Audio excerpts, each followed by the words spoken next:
Et vous nous associerez au choix. 1000 mètres carrés.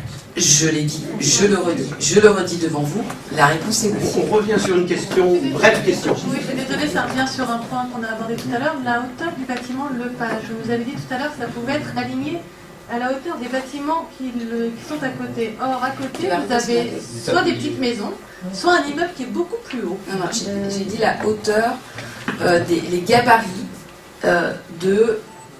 de la rue Boissonnade. Enfin, je vais reformuler. Est-ce que ça peut être plus haut que l'existant? Est-ce que vous pouvez construire alors là, un bâtiment existant? Madame la maire, je vous dis, oui. je répète ce qu'a dit Beltrand, Oui, je voilà. suis juste votre mémoire.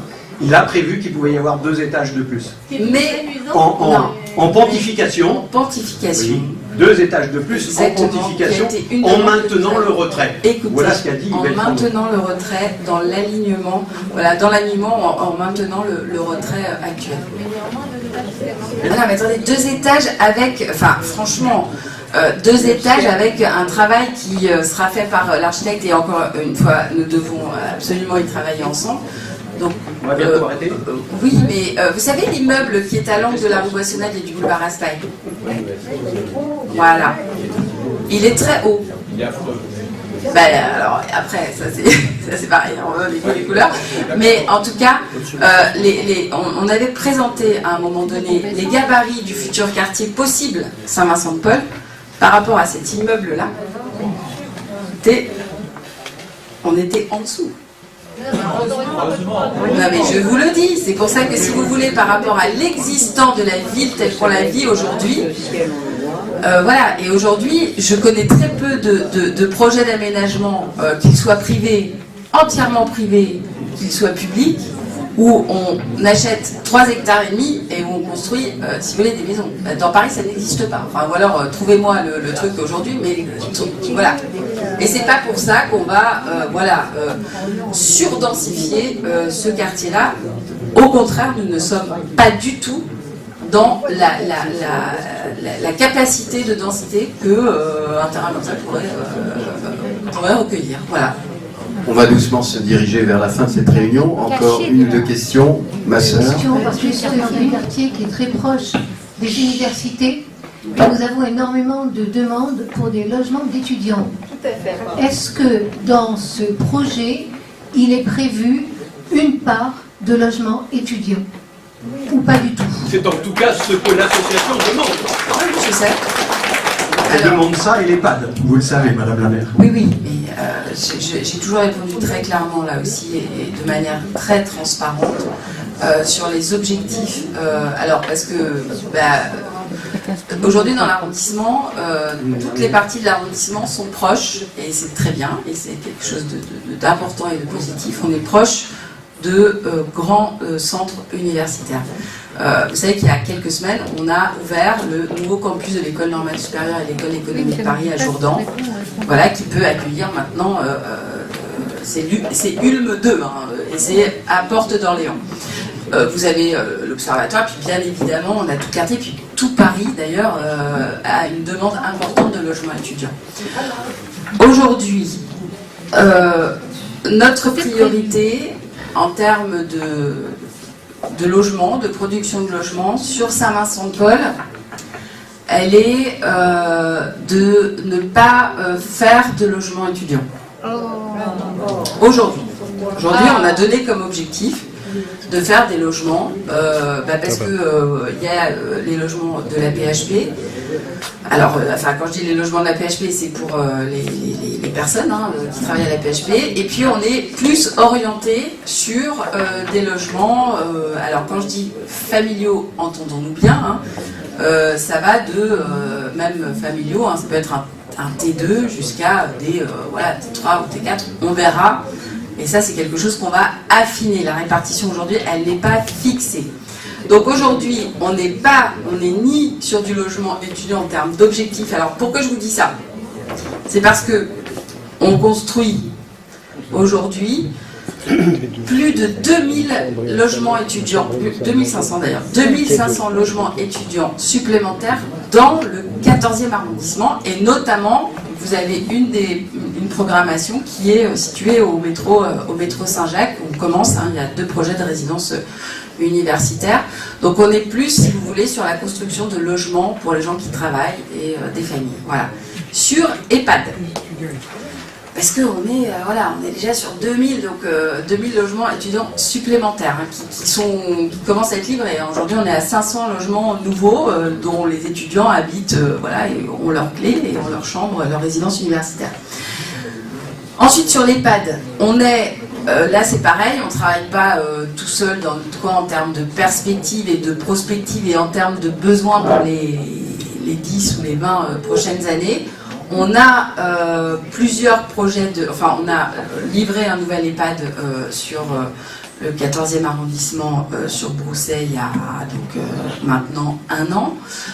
On est sur des travaux aussi de réhabilitation d'EHPAD qui appartiennent à la ville, qui sont un peu vieillissants, qu'on aimerait réhabiliter, et y compris d'augmenter la capacité peut-être un peu d'accueil. Donc aujourd'hui, on est plutôt bien dans la correspondance. On est sur Bon Secours aussi, que vous connaissez certainement. On a livré là aussi de nouveaux EHPAD très récemment, et encore on s'apprête à le faire.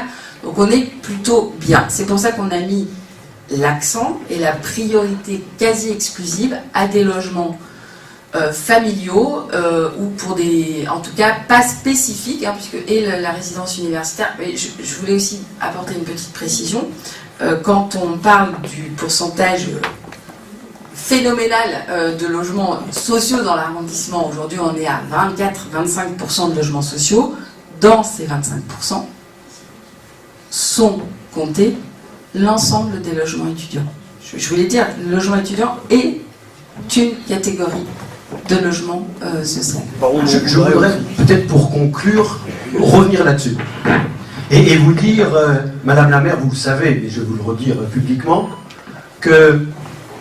comment est-ce qu'on fait pour avancer mieux, non seulement dans ce que vous nous avez annoncé avec M. Danon, mais faut-il vous rappeler, nous avons écrit 2 fois à Madame Hidalgo ainsi qu'à vous-même.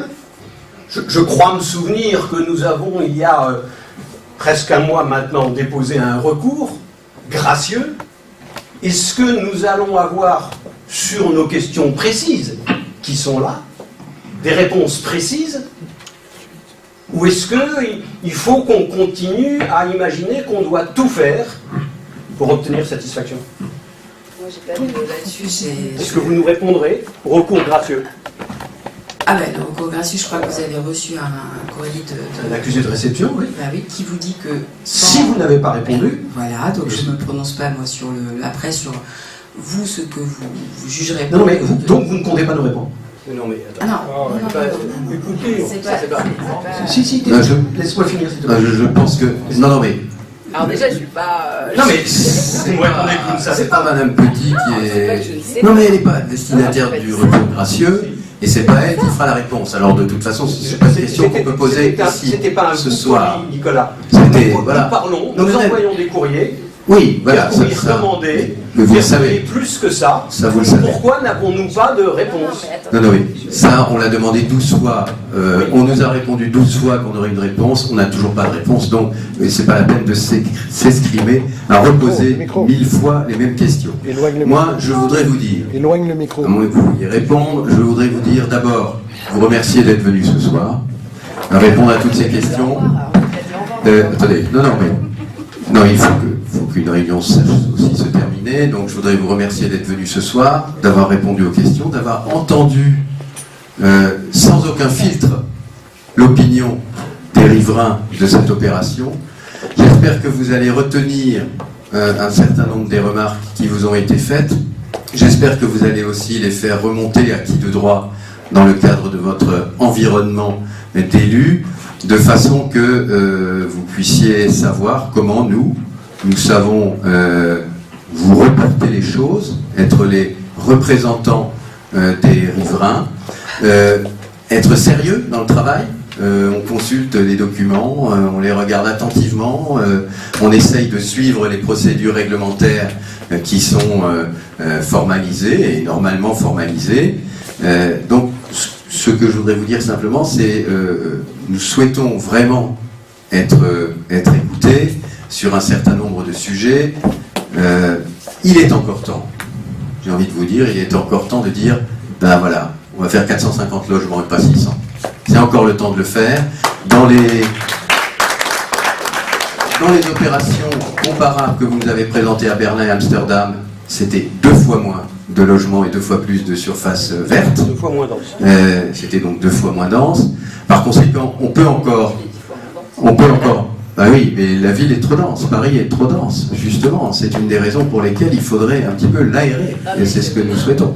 Donc, voilà, je voulais vous dire simplement d'abord encore merci d'être venu. Si vous avez un mot à ajouter, je vous laisse conclure et que vous puissiez savoir que nous serons encore au rendez-vous de la concertation, mais avec des moyens nouveaux, puisque nous avons joué le jeu pendant longtemps, nous avons écouté, nous avons travaillé, nous avons collaboré, mais il y a un moment où il faut véritablement que nos demandes trouvent un écho. Voilà. Alors, si sur la réponse de passer de 600 à 450 logements, la réponse est non. Voilà. Et j'ai toujours dit, on l'a toujours dit de manière très claire, donc je le dis en plus de manière très tranquille, c'est-à-dire on est d'accord, on n'est pas d'accord. Voilà. Et il y a d'autres endroits, sur d'autres projets, où on avance de cette manière-là dans l'arrondissement, on est d'accord, on n'est pas d'accord, mais au moins on trouve un chemin commun pour aboutir à des projets de qualité. Et je pense que, là aussi, je vous demande, vous avez compris, vous m'avez pas signé le chèque en blanc, mais en tout cas je vous demande de vraiment continuer ce chemin et cette méthode de travail ensemble pour arriver à réaliser un projet qui va comprendre 600 logements et qui va être un projet de qualité. J'ai pas envie, moi, après, vous voyez, de laisser comme dans 10 ans, dans 20 ans, etc., j'ai pas envie de me retourner et de me dire on a foiré quelque chose. Enfin, je veux dire, vous voyez, non, mais je vous le dis. Donc, vraiment, donc je vous demande vraiment, et de la manière la plus sincère et de la plus directe possible, vraiment que nous puissions continuer à travailler ensemble sur les ateliers. On va avoir une année qui va être très riche et très dense, pour le coup, aussi en travail et en séance de travail.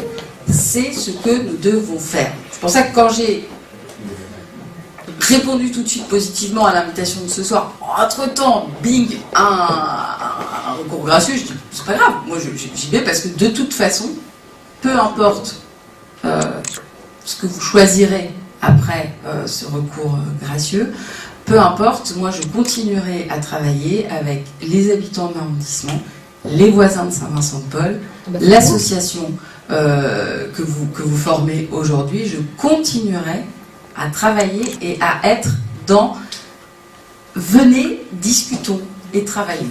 Voilà. Donc, je vais terminer parce qu'il n'y a pas de mystère hein, quand on dépose un recours gracieux. Il n'y a pas de mystère. Voilà. L'autorité auprès de qui vous déposez un recours gracieux, voilà, elle a 2 mois pour répondre.